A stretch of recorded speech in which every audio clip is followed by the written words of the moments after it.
John was a respected local sheriff, but his neighbor's HOA didn't care.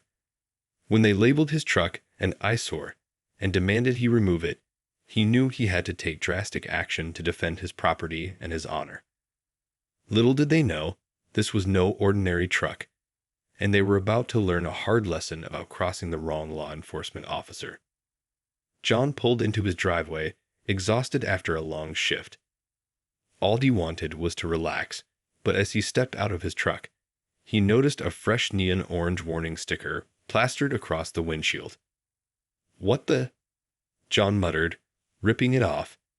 In bold letters, it read, "Notice of violation. Remove Eyesore vehicle within 7 days."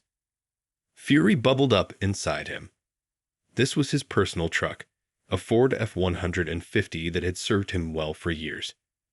Sure, it had a few dents and scratches, but it was hardly an eyesore. He crumpled the notice in his fist, marching towards his neighbor's pristine lawn. Before he could reach the door, it swung open. His neighbor, Mrs. Johnson, stood there with her arms crossed. "Mr. Sheriff, I see you got our notice," she said, her tone dripping with false sweetness. "The HOA has decided your truck is an eyesore, and it needs to go. We have standards to uphold in this neighborhood." John clenched his jaw, struggling to keep his temper in check. "This is my personal vehicle, ma'am. I have every right to park it on my own property." "Not according to our bylaws," Mrs. Johnson retorted. "You have 1 week to remove it, or we'll have it towed at your expense." "Now hold on a minute. That's final, Mr. Sheriff. The decision has been made." With that, she slammed the door in his face. John stood there, seething. How dare they? This was an abuse of power, plain and simple. He wasn't about to let some pompous HOA dictate what he could do on his own land. But as he glared at the pristine houses around him, he knew this was a battle he couldn't win through sheer force of will. Turning on his heel, John marched back to his truck, an idea slowly forming in his mind. If they wanted to play hardball, he would give them a taste of their own medicine. No one messed with the sheriff and got away with it. The next morning, John pulled into the sheriff's station, a plan already in motion. He marched straight to his deputy's desk. "Murphy, I need a favor," he said, his voice low and urgent. Deputy Murphy looked up, eyebrows raised. "What's up, boss?" "Remember that old impound truck we've been meaning to get rid of?" John asked. "I need you to bring it to my house, today." Murphy's eyes widened. "The one with the busted headlight and cracked windshield. You sure about that?" "Positive," John replied. "And I need you to make sure the decals are still on it. Big and bold." Understanding dawned on Murphy's face, and a devious grin spread across it. "Oh, I see what you're doing. This is gonna be good." "You bet your ass it is," John said, clapping him on the shoulder. "Let's show these HOA jackasses who they're dealing with." Later that afternoon, the battered impound truck rumbled into John's driveway, its faded Sheriff's Department decals clearly visible. John watched from his front porch as Murphy parked it, giving him a thumbs up. "Good work," John said. "Now let's see how they like having this eyesore on my property." That evening, as the sun dipped below the horizon, John spotted Mrs. Johnson peering out her window, her eyes locked on the dilapidated truck. He couldn't help but chuckle to himself, imagining the panic that must be racing through her mind. Tomorrow, the real show would begin. The next morning, John woke up early, a mischievous grin on his face. He'd spent the night dreaming up the perfect plan to teach the HOA a lesson, and now it was time to put it into action. He strode out to the dilapidated impound truck, running his fingers over the faded decals. With a quick glance around to make sure no one was watching, he opened the driver's side door and slid behind the wheel. The engine roared to life, and John couldn't help but feel a surge of excitement. Carefully, he maneuvered the truck out of the driveway and onto the street, heading straight for the HOA president's house. As he approached, he could see Mrs. Johnson peering out her window, her face twisted in a mix of confusion and anger. John pulled up to the curb and stepped out of the truck, making sure to leave the engine running and the door wide open. He strolled up to Mrs. Johnson's front door and rang the bell, schooling his features into a calm, professional expression. When she opened the door, her eyes immediately zeroed in on the truck parked in front of her house. "What is the meaning of this, Mr. Sheriff?" she demanded, her voice shrill. John raised his hands in a placating gesture. "Ma'am, I apologize for the inconvenience, but I'm afraid there's been a mix-up. This truck belongs to the sheriff's department, and it needs to be moved to our impound lot for processing." Mrs. Johnson's jaw dropped, and for a moment, she was speechless. But you can't just park that eyesore on my street," she sputtered. "I'm afraid I have no choice," John replied, his tone deadpan. "It's department policy to impound any vehicles that are deemed a public nuisance. And according to our records, this truck fits that description." "Public nuisance?" Mrs. Johnson screeched. "But it's on my property." John shrugged. "Sorry, ma'am, but the law is the law. Now, if you'll excuse me, I need to get this vehicle to the impound lot before it causes any more trouble." He turned and headed back to the truck, climbing behind the wheel and putting the vehicle in gear. As he pulled away, he couldn't help but glance in the rearview mirror, catching a glimpse of Mrs. Johnson standing on her porch, her face beat red with fury. He chuckled to himself, knowing that he'd just delivered the first blow in what was sure to be an epic battle of wills. The next few days were a whirlwind of activity in the quiet neighborhood. Word of the sheriff's impounded Eyesore truck quickly spread, and the HOA members were in an uproar. John watched with barely concealed amusement as the president, Mrs. Johnson, marched up and down the street, haranguing anyone who would listen. He could hear her shrill voice carrying all the way to his porch, where he sat sipping his morning coffee. "This is an outrage," she would rant. "That truck is ruining the aesthetics of our beautiful community. The sheriff has no right to do this." But John knew better. As the town's law enforcement leader, he was well versed in the intricacies of local bylaws and regulations. And he had meticulously checked the HOA's own covenants before orchestrating his little stunt.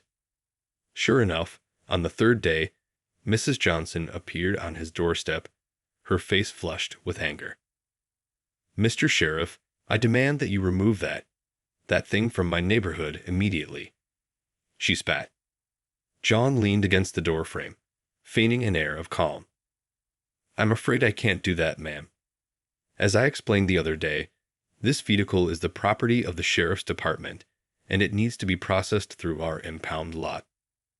"But it's an eyesore," Mrs. Johnson protested. "It's lowering property values and causing a disturbance."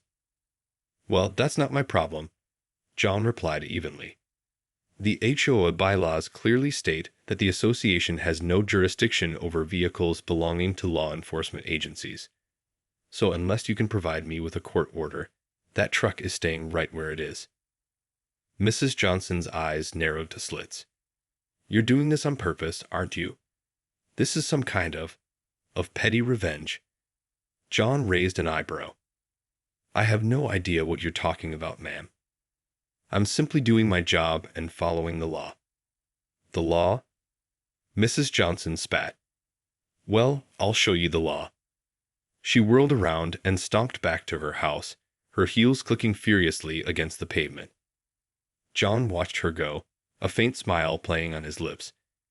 He knew this was only the beginning of the battle. Mrs. Johnson and the HOA had no idea what they were up against. Over the next few days, the tension in the neighborhood reached a fever pitch. Mrs. Johnson, fuming with rage, had mobilized the entire HOA to take action against the sheriff's Eyesore truck. John, meanwhile, remained steadfast in his position. He knew the law was on his side, and he was determined to see this through to the end. One morning, as John was sipping his coffee on the porch, He noticed a small group of HOA members gathered around the impound truck, gesturing angrily. Moments later, a tow truck pulled up, and the men began hooking up the battered vehicle. John's eyebrows shot up, and he quickly stepped off the porch, striding towards the commotion. "What's going on here?" he demanded, his voice sharp. The tow truck driver paused, looking nervously between John and the HOA members. "We're, removing this eyesore from the neighborhood," one of the men replied, his chin jutting out defiantly. John's eyes narrowed. "I don't think so. That truck belongs to the sheriff's department, and I won't allow you to touch it." "But it's a nuisance," another HOA member chimed in. "We're well within our rights to have it removed." "Actually, you're not," John said, his tone low and dangerous. "As I've already informed your president, the HOA has no jurisdiction over vehicles belonging to law enforcement. If you try to tow this truck, you'll be interfering with an official police investigation, and that's a serious crime." The tow truck driver quickly released the hook, his eyes wide. The HOA members exchanged nervous glances, suddenly realizing they'd bitten off more than they could chew. "Now, I suggest you all go back to your homes and mind your own business," John continued, his gaze sweeping over the group. "This truck is staying right where it is, and if I catch any of you tampering with it again, there will be consequences." Without another word, the HOA members scattered, muttering under their breath. John watched them go, a sense of satisfaction welling up inside him. He knew this was far from over, but for now, he had the upper hand. These HOA busybodies had no idea who they were dealing with. The standoff between John and the HOA continued for several more days, with neither side willing to back down. The impound truck remained parked in front of John's house, a constant thorn in the side of the neighborhood's residents. One afternoon, as John was heading out to run some errands, he noticed a flyer taped to the windshield of the truck. Curiosity piqued. He peeled it off and read it, his eyes widening in disbelief. "A neighborhood meeting," he muttered under his breath, "and they want me to attend." John crumpled the flyer in his hand, his jaw clenching with anger. So the HOA was finally going to make its move. Well, he wasn't about to be intimidated. That evening, John arrived at the community center, where the meeting was being held. As he stepped through the doors, he was met with a sea of hostile glares from the gathered HOA members. Mrs. Johnson stood at the front of the room, her lips pressed into a thin line. "Thank you all for coming," she began, her voice dripping with false civility. "As you know, we have a pressing issue to address: the Eyesore vehicle that has been parked on our streets for far too long." A murmur of agreement rippled through the crowd, and John felt his hackles rise.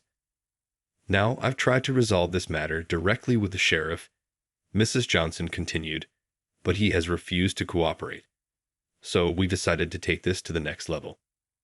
John leaned back in his chair, crossing his arms over his chest. "And what exactly do you plan to do?" he asked, his voice low and steady.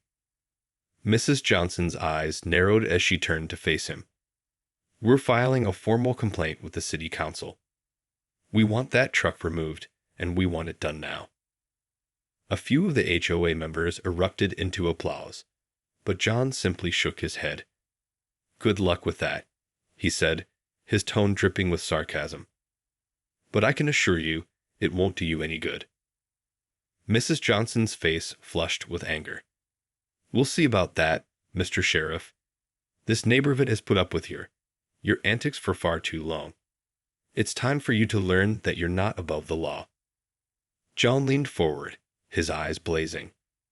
"Oh, I can assure you, I know the law better than anyone in this room. And I can promise you, this is a battle you're not going to win." The room erupted into a cacophony of angry shouts and protests, but John simply sat back and watched, a small smile playing on his lips. He knew that he had the upper hand, and he was more than ready to play this game to the bitter end. The next few weeks were a flurry of activity as the HOA pursued their complaint against the sheriff's impounded truck. They filed their grievance with the city council, rallying community support and gathering signatures from other residents. John, meanwhile, remained unfazed. He knew the law was on his side, and he had a few tricks up his sleeve that the HOA had no idea about. One day, as John was walking through the station, he spotted Deputy Murphy huddled over his desk, a mischievous grin on his face. "What's got you so excited?" John asked, raising an eyebrow. Murphy looked up, his eyes gleaming. "You were right, boss. I did some digging, and it turns out that impound truck has a pretty interesting history." John leaned in, his interest piqued. "Oh. Turns out it was seized during a major drug bust a few years back," Murphy explained. "The perp was running a meth lab out of his garage, and we confiscated the truck as part of the evidence." John's lips curled into a smile. "And I'm guessing that little detail hasn't made it into the HOA's complaint." Murphy shook his head. "Nope, not a word. They're too busy focusing on the eyesore factor to bother looking into the truck's background." John chuckled, clapping Murphy on the shoulder. "Well then, I think it's time we enlighten them, don't you?" A few days later, the city council convened to hear the HOA's complaint.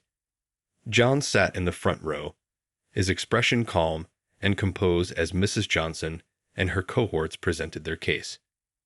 When it came time for him to speak, John rose to his feet, his voice clear and authoritative. "Council members, I understand the HOA's concerns about the appearance of this vehicle," he began. "But I can assure you, there's more to this story than meets the eye." He then proceeded to reveal the truck's sordid history, describing in detail how it had been used to facilitate a major drug operation. The council members' eyes widened in surprise, and Mrs. Johnson's face drained of color. "So you see," John concluded, "this is no ordinary eyesore. It's a crucial piece of evidence in an ongoing investigation, and I cannot, in good conscience, remove it from the premises." The council members exchanged glances, murmuring quietly among themselves. Finally, the mayor stood up, his expression stern. "The sheriff's office has presented a compelling case," he announced. "The complaint against the impounded vehicle is hereby dismissed." Mrs. Johnson opened her mouth to protest, but the mayor silenced her with a raised hand. "I'm sorry, Mrs. Johnson, but the law is the law. This matter is closed." As the HOA members filed out of the room, their faces twisted with defeat, John caught Mrs. Johnson's eye. He couldn't resist a small, triumphant smile. In the aftermath of the city council meeting, the HOA members were fuming. They couldn't believe that their well-orchestrated plan had been foiled so spectacularly by the town's own sheriff. Mrs. Johnson, in particular, was seething with rage. She stormed into John's office a few days later, her face flushed with anger. "This isn't over, Mr. Sheriff," she spat. "You may have won this round, but we're not going to let you get away with this." John leaned back in his chair, his expression calm and unruffled. "I'm not sure what you mean, Mrs. Johnson. I was simply following the law and upholding my duty as the town's top law enforcement officer." "Bull!" Mrs. Johnson exclaimed. "You knew exactly what you were doing, playing us like fools." "Well, I can assure you, we're not going to take this lying down." John raised an eyebrow. "And what exactly do you plan to do?" Mrs. Johnson's eyes narrowed to slits. "We're going to the media. We're going to expose you for the corrupt, power-hungry tyrant that you are. Everyone in this town is going to know what a disgrace you are to the badge you wear." John couldn't help but chuckle. "Go right ahead, Mrs. Johnson. But I can guarantee you, it's not going to do you any good." "We'll see about that," Mrs. Johnson hissed, turning on her heel and storming out of the office.